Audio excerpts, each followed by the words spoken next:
ओम नमः शिवाय। इस वीडियो के माध्यम से मैं आपको पूरा शिव पुराण सुनाने वाला हूँ। शिव पुराण को सुनने से भी आपको उतना ही पुण्य प्राप्त होगा जितना कि आप शिव पुराण को पढ़ने से प्राप्त होता है। तो हम इस चैनल में शिव पुराण पूरा एकदम पहले अध्याय से स्टार्ट करने वाले हैं।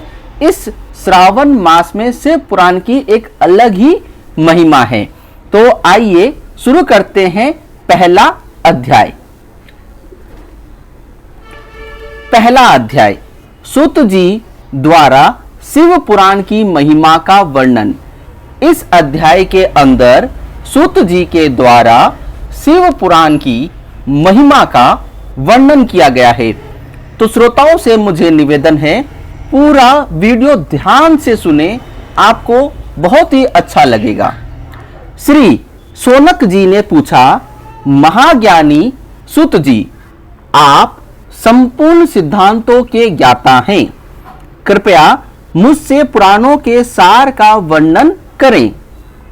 ज्ञान और वैराग्य सहित भक्ति से प्राप्त विवेक की वृद्धि कैसे होती है तथा साधु पुरुष कैसे अपने काम, क्रोध आदि विकारों का निवारण करते हैं। इस कलयुग में सभी जीव आसुरी स्वभाव के हो गए हैं। अंतः कृपा करके मुझे ऐसा साधन बताइए जो कल्याणकारी एवं मंगलकारी हो तथा पवित्रता लिए हो। प्रभु, वह ऐसा साधन हो जिससे मनुष्य की शुद्धि हो जाए और उस निर्मल हृदय वाले पुरुष को सदैव के लिए शिव की प्राप्ति हो जाए। इस पर श्री सूत जी ने उत्तर दिया, सोनक जी, आप धन्य हैं, क्योंकि आपके मन में पुराण कथा को सुनने के लिए अपार प्रेम व लालसा है। इसलिए मैं तुम्हें परम उत्तम शास्त्र की कथा सुनाता हूँ। वत्स, संपूर्ण सिद्धांत से संपूर्ण भक्ति को बढ़ाने वाला तथा शिवजी को संतुष्ट करने वाला अमृत के समान दिव्य शास्त्र है शिव पुराण। इसका पूर्व काल में शिवजी ने ही प्रवचन किया था। गुरुदेव व्यास जी ने सनत कुमार मुनि का उपदेश पाकर आदर पूर्वक इस पुराण की रचना की है। यह पुराण कलयुग में मनुष्य के हित का परम साधन है। शिव पुराण परम उत्तम शास्त्र है। इस पृथ्वी लोक में सभी मनुष्यों को भगवान शिव के विशाल स्वरूप को समझना चाहिए। इसे पढ़ना एवं सुनना सर्व साधन है। यह मनोवांछित फलों को देने वाला है। इससे मनुष्य निष्पाप हो जाता है तथा इस लोक में सभी सुखों का उपभोग करके अंत में शिवलोक को प्राप्त होता है। शिव पुराण में 24,000 श्लोक हैं, जिसमें 7 संहिताएं हैं। शिव पुराण परम भ्रम परमात्मा के समान गति प्रदान करने वाला है। मनुष्य की पूरी भक्ति एवं श्रवण पूर्वक इसे सुनना चाहिए। जो मनुष्य प्रेम पूर्वक नित्य इसको बाँचता है या इसका पाठ करता है, वह निसंदेह ही पुण्य आत्मा है। भगवान शिव उस विद्वान पुरुष पर प्रसन्न होकर अपना धाम प्रदान करते हैं। प्रतिदिन आदर पूर्वक शिव पुराण का पूजन करने वाले मनुष्य संसार में संपूर्ण भोगों को भोग कर भगवान शिव के पद को प्राप्त करते हैं। वे सदा सुखी रहते हैं। शिव पुराण में भगवान शिव सर्व है। इस लोक और परलोक में सुख की प्राप्ति के लिए आदर पूर्वक इसका सेवन करना चाहिए। यह निर्मल शिव पुराण धर्म, अर्थ, काम और मोक्ष रूप चारों पुरुषार्थों को देने वाला है। अंततः सदा प्रेम पूर्वक इसे सुनना एवं पढ़ना चाहिए। अब हम दूसरे अध्याय के चलते हैं। दूसरा अध्याय, दूसरे अध्याय में देवराज को शिवलोक की प्राप्ति कैसे हुई, चंचुला का संसार से वैराग्य कैसे हुआ, इसके बारे में पढ़ेंगे। श्री सोनक जी ने कहा, आप धन्य हैं सुत जी, आप परमार्थ तत्व के ज्ञाता हैं। आपने हम पर कृपा करके हमें यह अद्भुत और दिव्य कथा सुनाई है। भूतल पर इस कथा के समान कल्याण का और कोई साधन नहीं है। आपकी कृपा से यह बात हमने समझ ली है। सूत जी, इस कथा के द्वारा कौन से पापी शुद्ध होते हैं, उन्हें कृपा पूर्वक बताकर इस जगत को कृतार्थ कीजिए। सूत जी बोले, सुनो, जो मनुष्य पाप, दुराचार तथा काम, क्रोध, मद, लोभ में निरंतर डूबे रहते हैं, वे भी शिव पुराण पढ़ने अथवा सुनने से शुद्ध हो जाते हैं। यानी कि शिव पुराण को केवल पढ़ने से नहीं, अगर आप सुनने हैं तो सुनने मात्र से भी आप शुद्ध हो जाएंगे तथा उनके पापों का पुण्यतया नाश हो जाता है। इस विषय में तुम्हें एक कथा सुनाता हूं। यह कथा है देवराज ब्राह्मण की कथा। बहुत पहले की बात है। किरांतों के नगर में देवराज नाम का एक ब्राह्मण रहता था। वह ज्ञान में दुर्लभ, गरीब, रस बेचने वाला तथा वैदिक धर्म से विमुख था। वह स्नान संध्या नहीं करता था तथा उससे वैश्यवृत्ति बढ़ती जा रही थी। वह भक्तों को ठगता था। उसने अनेक मनुष्यों को मारकर उन सब का धन हड़प लिया था। उस पापी ने थोड़ा सा भी धन धर्म के काम में नहीं लगाया था। वह वैश्यगामी तथा आचार भ्रष्ट था।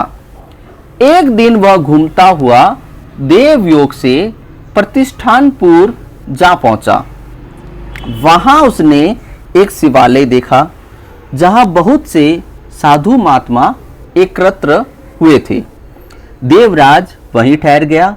वहां रात में उसे ज्वर आ गया। उसे बड़ी पीड़ा होने लगी।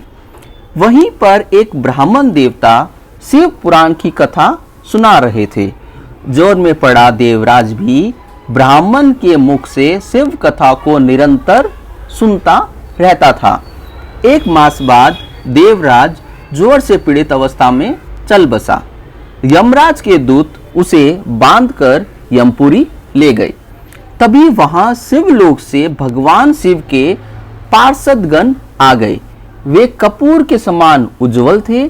उनके हाथ में त्रिशूल, संपूर्ण शरीर पर भस्म और गले में रुद्राक्ष की माला उनके शरीर की शोभा बढ़ा रही थी। उन्होंने यमराज के दूतों को मार पीट कर देवराज को यमदूतों के चुंगल से छुड़ा लिया और वे उसे अपने अद्भुत विमान में बैठाकर जब कैलाश पर्वत ले जाने लगे तो यमपुरी में कोलाहल मच गया, जिसे सुनकर यमराज अपने भवन से बाहर आए। साक्षात रुद्रों के समान प्रतीत होने वाले दूतों को धर्मराज ने विधि पूर्वक पूजन कर ज्ञान दृष्टि से सारा मामला जान लिया। उन्होंने भय के कारण भगवान शिव के दूतों से कोई बात नहीं पूछी। तत्पश्चात शिवदूत देवराज को लेकर कैलाश चले गए और वहां पहुंचकर उन्होंने ब्राह्मण को करुणावतार भगवान शिव के हाथों में सौंप दिया।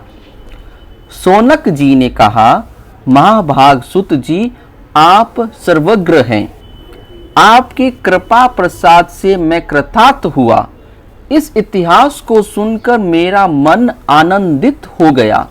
अंत भगवान शिव में प्रेम बढ़ाने वाली दूसरी कथा भी कहिए।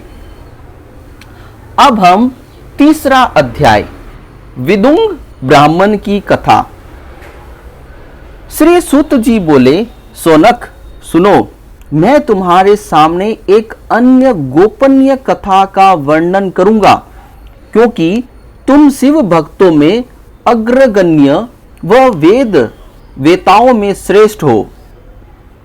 समुद्र के निकटवर्ती प्रदेश में वास्कल नामक गांव है, जहां वैदिक धर्म से विमुख महापापी मनुष्य रहते हैं। वे सभी दुष्ट हैं, उनका मन दूषित विषयों भोगों में ही लगा रहता है।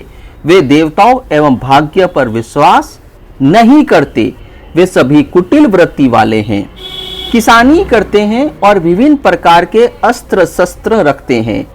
वे व्यभिचारी हैं। वे इस बात से पूर्णतः अनजान है कि ज्ञान, वैराग्य तथा सत्य धर्म ही मनुष्य के लिए परम पुरुषार्थ है। वे सभी पशु बुद्धि हैं। अन्य समुदाय के लोग भी उन्हीं की तरह बुरे विचार रखने वाले धर्म से विमुख हैं। वे नित्य कुक्रम में लगे रहते हैं एवं सदा विषय भोगों में डूबे रहते हैं। वहां की स्त्रियां भी बुरे स्वभाव की है, सर्वेक्षाचारिणी, पाप में डूबी, कुटिल सोच वाली और व्यभिचारिणी है। वे सभी सद्व्यवहार तथा सदाचार से सर्वथा शून्य है। वहां सभी दुष्टों का निवास है। वास्कल नामक गांव में विदुंग नाम का एक ब्राह्मण था। वह अधर्मी, दुरात्मा एवं महापापी था। उसकी स्त्री बहुत सुंदर थी। उसका नाम चंचुला था। वह सदा उत्तम धर्म का पालन करती थी, परंतु विदुंग वैश्यागामी था। इस तरह कुकर्म करते हुए बहुत समय व्यतीत हो गया। उसकी स्त्री काम से पीड़ित होने पर भी सर्वधर्म नाश के भय से कलेश सहकर भी काफी समय तक धर्म भ्रष्ट नहीं हुई, परंतु आगे चलकर वह भी अपने दुराचारी पति के आचरण से प्रभावित होकर दुराचारिणी और अपने धर्म से विमुख हो गई। इस तरह दुराचार में डूबे हुए उन पति पत्नी का बहुत सा समय व्यर्थ बीत गया। वैश्यागामी दूषित बुद्धि वाला वह दुष्ट ब्राह्मण विदुंग समयानुसार मृत्यु को प्राप्त हो नरक में चला गया। बहुत दिन तक नरक के दुखों को भोगकर वह मूढ़ बुद्धि पापी विंध्य पर्वत पर भयंकर पिचास हुआ। इधर उस दुराचारी विदुंग के मर जाने पर वह चंचुला नामक स्त्री बहुत समय तक पुत्रों के साथ अपने घर में रहती रही। पति की मृत्यु के बाद वह भी अपने धर्म से गिरकर पर पुरुषों का संग करने लगी थी। सतियां विपत्ति में भी अपने धर्म का पालन करना नहीं छोड़ती। यही तो तप है। तप कठिन तो होता है, लेकिन इसका फल मीठा होता है। विषयी इस सत्य को नहीं जानता, इसलिए वह विषयों के विषफल का स्वाद लेते हुए भोग करता है। एक दिन देवयोग से किसी पुण्य पर्व के आने पर वह अपने भाई बंधुओं के साथ गोकर्ण क्षेत्र में गई। उसने तीर्थ के जल में स्नान किया एवं बंधुजनों के साथ यत्र तत्र घूमने लगी। घूमते घूमते वह एक देव मंदिर में गई। वहां उसने ब्राह्मण के मुख से भगवान शिव की परम पवित्र एवं मंगलकारी कथा सुनी। कथावाचक ब्राह्मण कह रहे थे, जो स्त्री व्यभिचार करती है वे मरने के बाद जब यमलोक जाती है, तब यमलोक के दूत उन्हें तरह तरह से यंत्रणा देते हैं। वे उनके कामांगों को तप्त लोह दंडों से दागते हैं। तप्त लोह के पुरुष से उनका सत्संग कराते हैं। ये सारे दंड इतनी वेदना देने वाले होते हैं कि जीव पुकार पुकार कर कहता है कि अब वह ऐसा नहीं करेगा, लेकिन यमदूत उसे छोड़ते नहीं। कर्मों का फल तो सभी को भोगना पड़ता है। देव, ऋषि, मनुष्य सभी इसी से बंधे हुए हैं। ब्राह्मण के मुख से यह वैराग्य बढ़ाने वाली कथा सुनकर चंचुला भय से व्याकुल हो गई। कथा समाप्त होने पर सभी लोग वहां से चले गए। तब कथा बांचने वाले ब्राह्मण देवता से चंचुला ने कहा, हे ब्राह्मण, धर्म को न जानने के कारण मेरे द्वारा बहुत बड़ा दुराचार हुआ है। स्वामी, मेरे ऊपर कृपा कर मेरा उद्धार कीजिए। आपके प्रवचन को सुनकर मुझे इस संसार से वैराग्य हो गया। मुझे मूढ़ चित्त वाली पापिनी को धिक्कार है। मैं निंदा के योग्य हूं। मेरे बुरे विषयों में फंसकर अपने धर्म से विमुख हो गई थी। कौन मुझ जैसी कुमार्ग में मन लगाने वाली पापिनी का साथ देगा? जब यमदूत मेरे गले में फंदा डालकर मुझे बांधकर ले जाएंगे और नरक में मेरे शरीर के टुकड़े करेंगे, तब मैं कैसे उन महायातनाओं को सहन कर पाऊंगी? मैं सब प्रकार से नष्ट हो गई हूं, क्योंकि अभी तक मैं हर तरह से पाप में डूबी रही हूं। हे ब्राह्मण, आप मेरे गुरु हैं, आप ही मेरे माता पिता हैं। मैं आपकी शरण में आई हूं। मुझ अबला का आप ही उद्धार कीजिए। सूत जी कहते हैं, सोनक, इस प्रकार विलाप करती चंचुला ब्राह्मण देवता के चरणों में गिर पड़ी। तब ब्राह्मण ने उसे कृपा पूर्वक उठाया। चौथा अध्याय सुने। चंचुला की शिव कथा सुनने की रुचि और शिव लोक गमन। ब्राह्मण बोले, नारी, तुम सौभाग्यशाली हो जो भगवान शंकर की कृपा से तुमने वैराग्यपूर्ण शिव पुराण की कथा सुनकर समय से अपनी गलती का एहसास कर लिया है। तुम डरो मत और भगवान शिव की शरण में जाओ। उनकी परम कृपा से तुम्हारे सभी पाप नष्ट हो जाएंगे। मैं तुम्हें भगवान शिव की कथा सहित वह मार्ग बताऊंगा जिसके द्वारा तुम्हें सुख देने वाली उत्तम गति प्राप्त होगी। शिव कथा सुनने से तुम्हारी बुद्धि शुद्ध हो गई है और तुम्हें पश्चाताप हुआ है तथा मन में वैराग्य उत्पन्न हुआ है। पश्चाताप ही पाप करने वाले पापियों के लिए सबसे बड़ा प्रायश्चित है। पश्चाताप ही पापों का शोधक है। इससे ही पापों की शुद्धि होती है। सत्पुरुषों के अनुसार पापों की शुद्धि के लिए प्रायश्चित पश्चाताप से ही संपन्न होता है।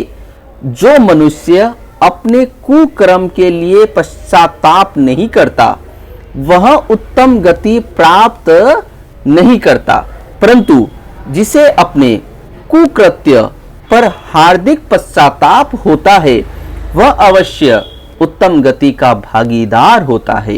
इसमें कोई शक नहीं है। शिव पुराण की कथा सुनने से चित्त की शुद्धि एवं मन निर्मल हो जाता है।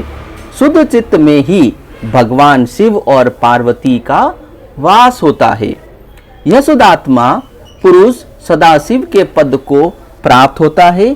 इस कथा का श्रवण सभी मनुष्य के लिए कल्याणकारी है। अंत इसकी आराधना व सेवा करनी चाहिए। यह कथा भवबंधन रूपी रोग का नाश करने वाली है। भगवान शिव की कथा सुनकर हृदय में उसका मनन करना चाहिए। इससे चित्त की शुद्धि होती है। चित्त शुद्धि होने से ज्ञान और वैराग्य के साथ महेश्वर की भक्ति निश्चय ही प्रकट होती है तथा उनके अनुग्रह से दिव्य मुक्ति प्राप्त होती है।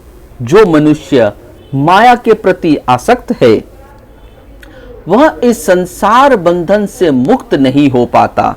हे ब्राह्मण पत्नी, तुम अन्य विषयों से अपने मन को हटाकर भगवान शंकर की इस परम पावन कथा को सुनो। इससे तुम्हारे चित्त की शुद्धि होगी, तुम्हें मोक्ष की प्राप्ति होगी। जो मनुष्य निर्मल हृदय से भगवान शिव के चरणों का चिंतन करता है उसकी एक ही जन्म में मुक्ति हो जाती है।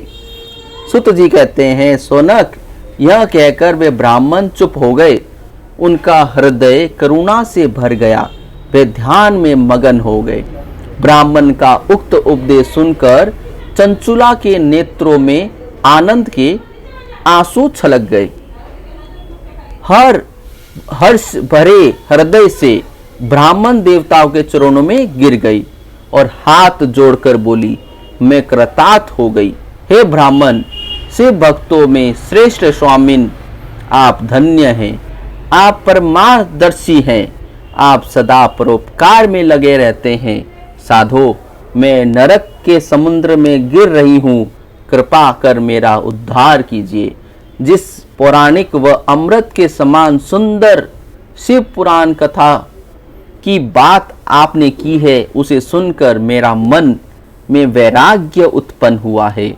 उस अमृतमयी शिव पुराण की कथा को सुनने के लिए मेरे मन में बड़ी श्रद्धा हो रही है, कृपया आप मुझे उसे सुनाइए।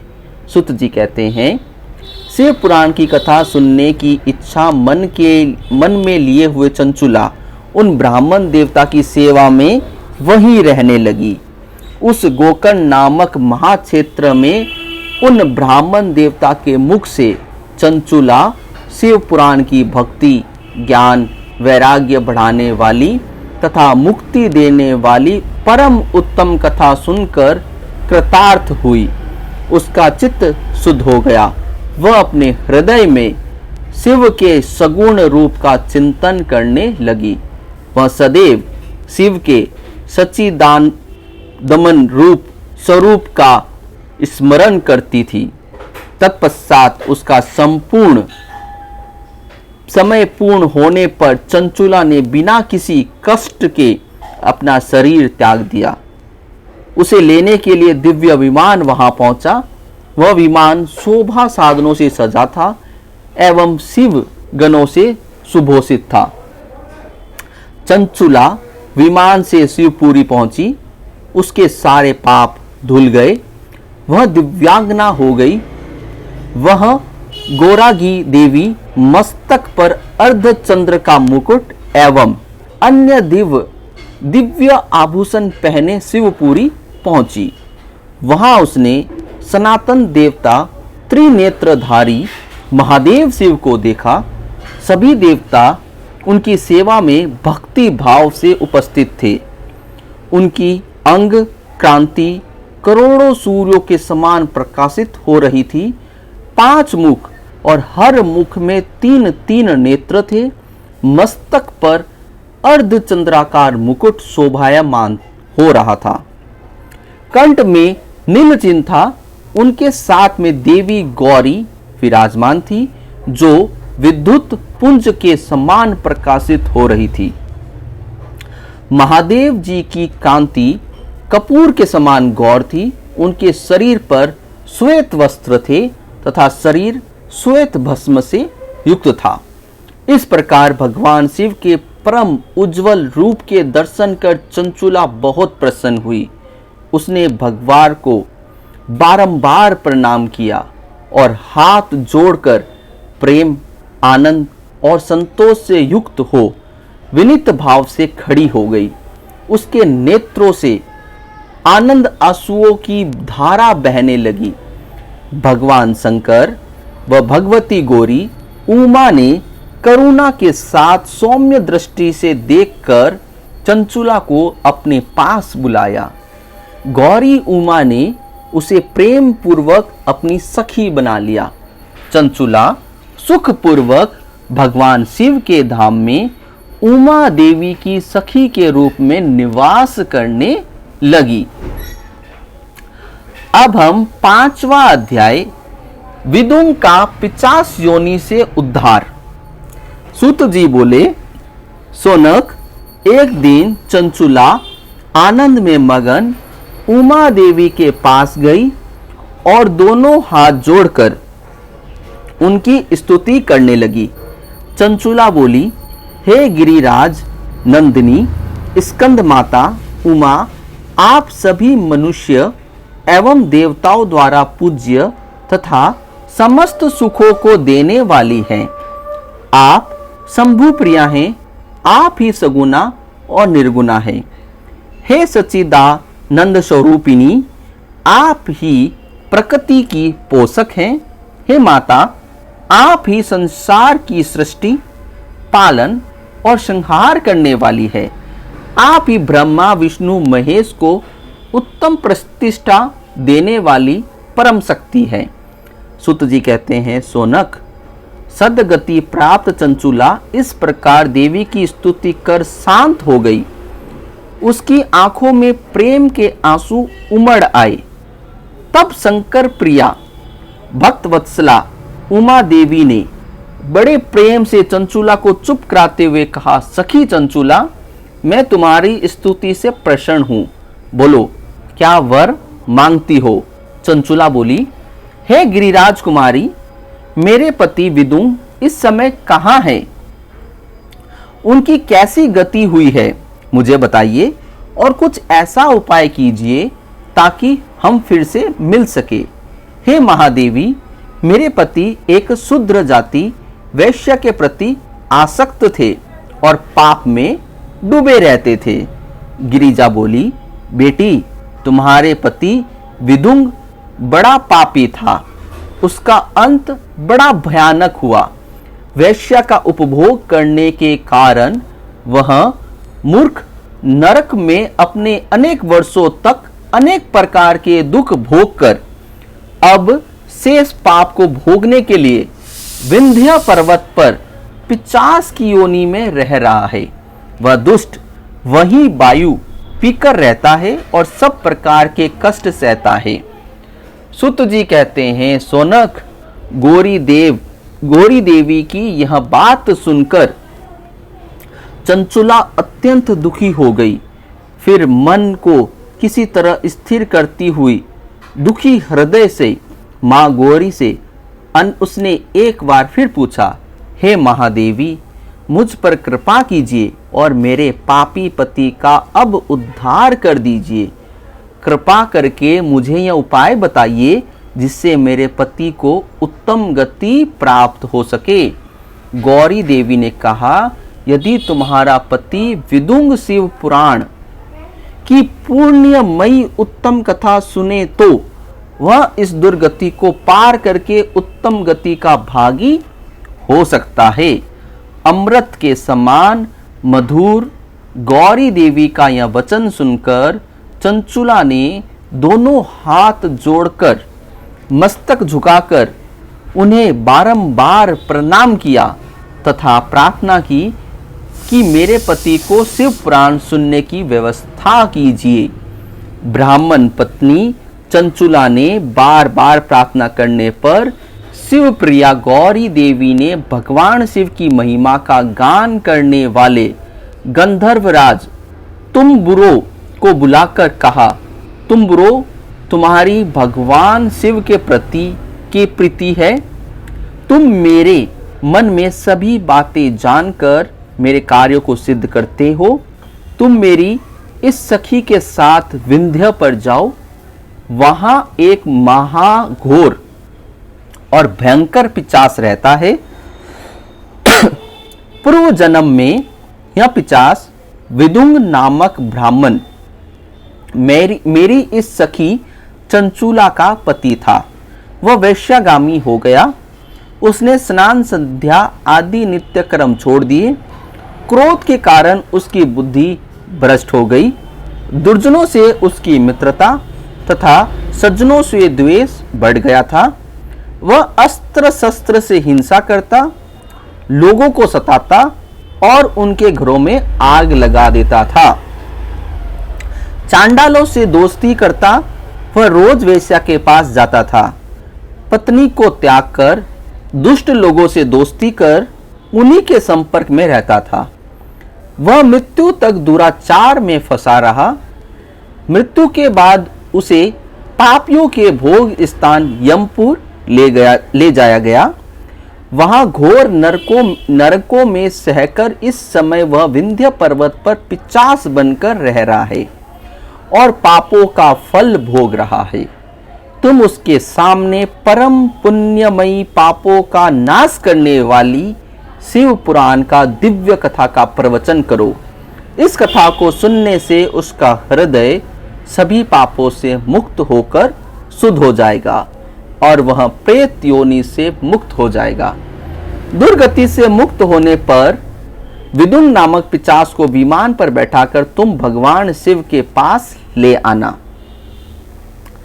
सुत जी कहते हैं, सोनक, मां उमा का आदेश पाकर गंधर्वराज तुम्बुरो प्रसन्नता पूर्वक अपने भाग्य को सराहना करते हुए चंचुला के साथ लेकर विमान से पिशाच के निवास स्थान विंध्य पर्वत गया। वहां पहुंचकर उसने विकराल आकृति वाले पिशाच को देखा। उसका शरीर विशाल था, उसकी ठोड़ी बड़ी थी। वह कभी हंसता, कभी रोता, कभी उछलता था। महाबली तुम्बुरो ने विदुंग नामक पिशाच को पांसों से बांध दिया। उसके पश्चात तुम्बुरो ने शिव पुराण की कथा बांचने के लिए एक स्थान तलाशकर मंडप की रचना की। शीघ्र ही इस बात का पता लोगों को चल गया कि एक पिशाच के उद्धार हेतु देवी पार्वती की आज्ञा से तुम्बुरो शिव पुराण की अमृत कथा सुनाने विंध्य पर्वत पर आया है। उस कथा को सुनने से के लोभ से बहुत से देवर्षि वहां पहुंच गए। सभी को आदर पूर्वक स्थान दिया गया। पिशाच विदुंग को पासों में बांधकर आसन में बिठाया गया और तब तुम्बुरो ने परम उत्तम शिव पुराण की अमृत कथा का गान शुरू किया। उसने पहले विंध्येश्वर संहिता से लेकर 7वीं वायु संहिता तक शिव पुराण की कथा का स्पष्ट वर्णन किया। 7 संहिताओं सहित शिव पुराण को सुनकर सभी श्रोता कृतार्थ हो गए। परम पुण्यमय शिव पुराण को सुनकर पिशाच सभी पापों से मुक्त हो गया और उसने पिशाच शरीर का त्याग कर दिया। शीघ्र ही उसका रूप दिव्य हो गया। उसका शरीर गौर वर्ण का हो गया। शरीर पर श्वेत वस्त्र एवं पुरुषों के आभूषण आ गए। इस प्रकार दिव्य देहधारी होकर विदुंग अपनी पत्नी चंचुला के साथ स्वयं ही भगवान शिव का गुणगान करने लगा। इस दिव्य रूप में देखकर सभी को बहुत आश्चर्य हुआ। उसका मन परम आनंद से परिपूर्ण हो गया। सभी भगवान महेश्वर के अद्भुत चरित्र को सुनकर कृतार्थ हो उनका यशोगान करते हुए अपने अपने धाम को चले गए। विदुंग अपनी पत्नी चंचुला के साथ विमान में बैठकर शिवपुर की ओर चल दिया। महेश्वर के गुणों का गान करता हुआ विदुंग अपनी पत्नी चंचुला व तुम्बुरो के साथ शीघ्र ही शिवधाम पहुंच गया। भगवान शिव व देवी पार्वती ने उसे अपना पार्षद बना लिया। दोनों पति पत्नी सुखपूर्वक भगवान महेश्वर व देवी गौरी के श्री चरणों में अविचल निवास पाकर धन्य हो गए। तो आज की कथा यहीं पर समाप्त होती है। ओम नमः शिवाय। हर हर महादेव।